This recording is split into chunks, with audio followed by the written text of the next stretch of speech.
Ah, ha, ha. That's so funny actually. Dapat magre-reels ako. Napindot ko yung live. Okay, there you go guys. So tayo naka-outfit tayo ngayon ng ating garland. Okay, para sa Hawaiian team, Hawaiian look. Ayan. Sige, tuloy-tuloy na natin ang mag-live kwentuhan. Ayan. Okay ba yan? Okay ba yan? Naka-headband na lang sa akin. So, this is way too cool. Now, it's summertime. So, uso-uso yung mga floral and colorful looks. Diba? And with the matching na Tahitian na skirt. Alam mo yun, yung parang yung pang pearly shell. That's called Tahitian. Outfit ng Tahitian, yung Hawaiian dance. Pearly shell from the ocean, shining in the sun. Ganun ba? Over on the shore. When I see you, my heart feels that I love you. Minsan maganda rin yung boses natin. Minsan is talaga namang kailangan ng improvement. There you go, guys. So, actually, saan ako tong floral garland na to ng Hawaiian. 'Di ba? So, may nakita na naman ako dyan and I am a way to sa creative mind ko, 'di ba? Paano ko na naman ma-spend yung day ko, yung araw ko na may magawa akong maganda, na magka-income ako. Kaya itong si Meta dapat magpaano na to, magpasahod na ng maganda-ganda. 'Di ba? Maganda-ganda, more views, followers, ads on reels, tsaka yung mga paid partnerships. So, there you go, guys. Yung mga ipopromote na mga brands. So, really, I really like florals. Florals na mga kolorete sa hair. Diba yung may headband na gano'n, na mga floral na maliliit with matching ilaw-ilaw. So, I forgot pala na bumili nun. 'Di ba? I forgot na bumili noon. It should be outfit ko na na mother outfit ko na Mother's Day for the moving up. Outfit ko dapat yun, nakalimutan ko pala. Well, anyway, pag grade 10 pala, moving up, they call it completers. Hindi nakasama yung magulang na nagmamarcha, 'di ba? Yung students lang. Yung silang mga students lang ang umaakyat na dun sa stage. So, that's the thing that happened sa moving up ng grade 10. 'Di ba? But when it comes to the awarding or the recognition, then that's the time na, of course, si Mother's Day or si guardian or sino mang gusto ng anak nyo na magsabit sa kanila nung kanilang mga awards, then sila yung aakyat sa stage together. Diba? But during the event ng moving up is hindi nakasama yung parents, di ba? But sa mga graduation days, kasama yung parent na mag-march pataas ng stage, paakyat ng stage, right? It so happened kasi, di ba, ilang mga years is pandemic. So, yung mga graduate ng grade 11 and 12 previously ay mga online sila, and recently nagkaroon lang din sila ng mga ceremonies nila, 'di ba? But previously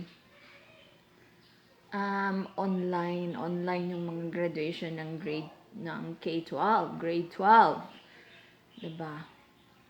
Grade 6 ganon. and yung mga nag-moving up. So it's really a hard work ng mga students na meron silang mga awards. Though sabihin natin na mura lang yung mga medals, and anyone can afford to buy medals, 'di ba, para sa mga sarili nyo. But to receive an award is really an honor, 'di ba? Na hindi ka nag-cheat sa sarili mo na etong award na to is na-receive ko talaga because of my hard works, because of my dedication, 'di ba? And because I showed my knowledge, my skills and talents sa aking pag-aaral. So I am appreciated ng school namin, 'di ba? So that's it. And what else?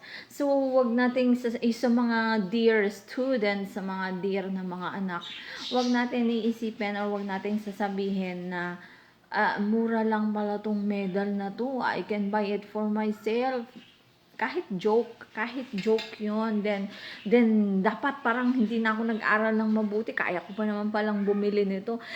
That is kahit joke, kahit para lang may mai-content, it's not good, di ba? Because being a Filipino citizen, dapat at the youngest age, nagsisimula na dyan kung paano tayo mag-asal tao. Di ba? Paano tayo maging asal tao? Paano tayo magiging yaman ng bansa natin?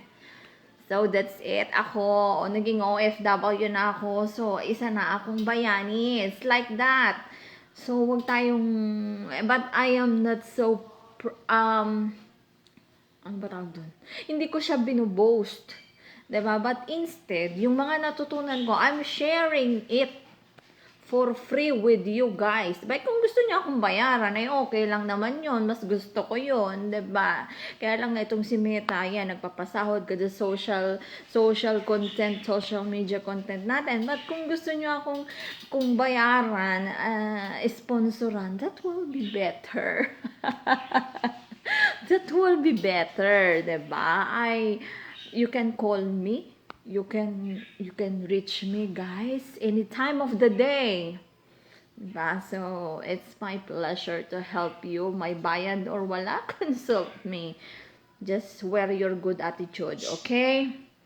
Wear your good attitude because gaya ng mga sinasabi ko sa mga anak ko, already nakakapag-aral kayo. It should be, habang tumataas yung level ng education nyo, mas lalo kayong nagiging humble. Why? Kasi mas lalong yung natututunan nyo ay dumadami. Mas nagiging na-expand na yung knowledge nyo sa surroundings. Diba? Marami na kayong natututunan. And it should be, yung attitude nyo is mas humble. Diba? You are willing to communicate to anyone regardless ng status sa buhay. Diba? Mas lalo tayong magiging mabuting tao. Why? Because pinagkalooban tayo ni God na makarating sa status na yun, sa level na yun ng buhay natin. And we should be thankful. Kaya itatrato natin yung mga ibang tao, diba, nang mas mabuti, diba, huwag tayong magiging humble. Why? Because you have already your achievements.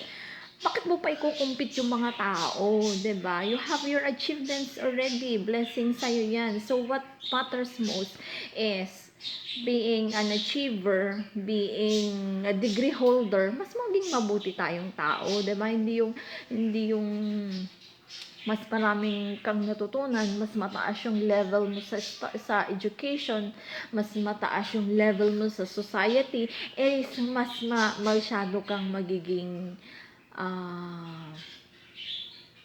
abuse of the authority mo, diba?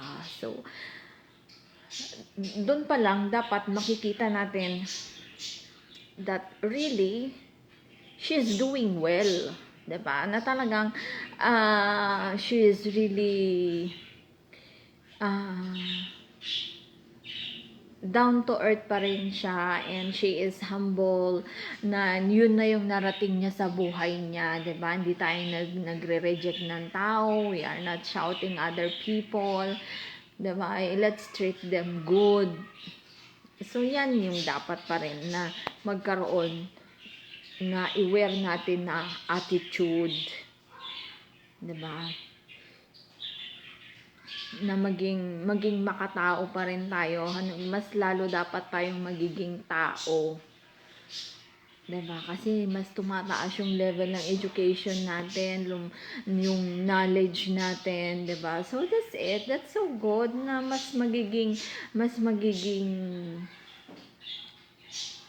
tayo, magalang sa mga tao.